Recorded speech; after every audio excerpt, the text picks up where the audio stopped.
leader that Damian Lillard is. And in a game like tonight where his shooting is off a little bit more than it has been in other nights, how, I guess, impressive is it to see him take that in stride and do something like take a charge to impact the game, even though normally he impacts the game shooting quite a bit more? Yeah, I mean, some games is, it calls for him to make shots, score at a high clip.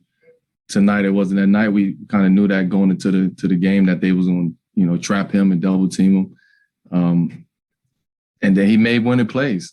He made shots when it counted the most. But forget the shots. That charge he took, that defensive play that he gave his body up for, that's a winning play. That's what winning players do, and that's what winning teams do.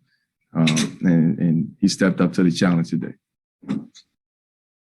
Next question is coming from Nick Friedel with ESPN. Melo, good to see you. As far as the Warriors go, you obviously played them for years. I know the respect you have for Steph. What is it like facing this group, knowing that Steph can still go off for 35, but they don't have KD, they don't have Clay, they don't have those other weapons to back him up the same way? They adapt. Teams adapt, players adapt. Every year the league is changing. Teams are changing. Players are changing, getting better. The game is getting faster and faster. I think this is his pace. The way that the game is now, this is his pace. He's a focal point. And he's going out there and he's putting that team on his back.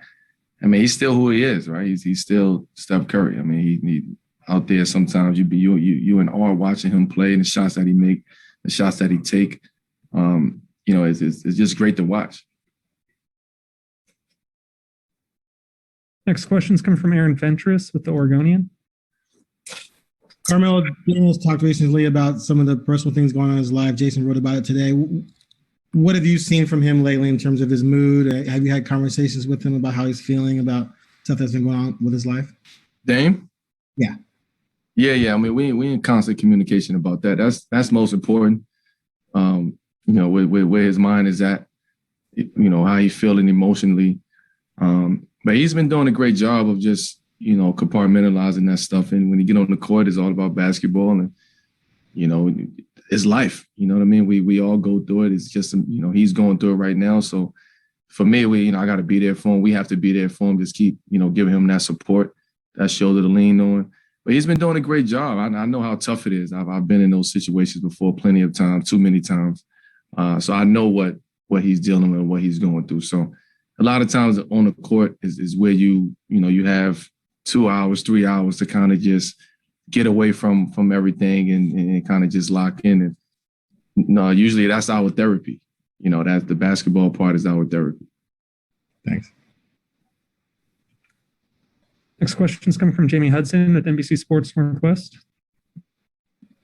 Melo, with you finishing games and finishing strong and being that go-to player in the fourth quarter, with Dame getting trapped so much, just what is your mindset in the final period? Well, don't rush. We know it was coming. We know it's coming. I think everybody knows it's coming.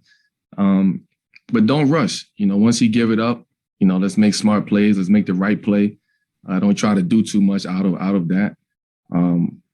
Whoever's open, we get the open man the ball, and we make the game simple.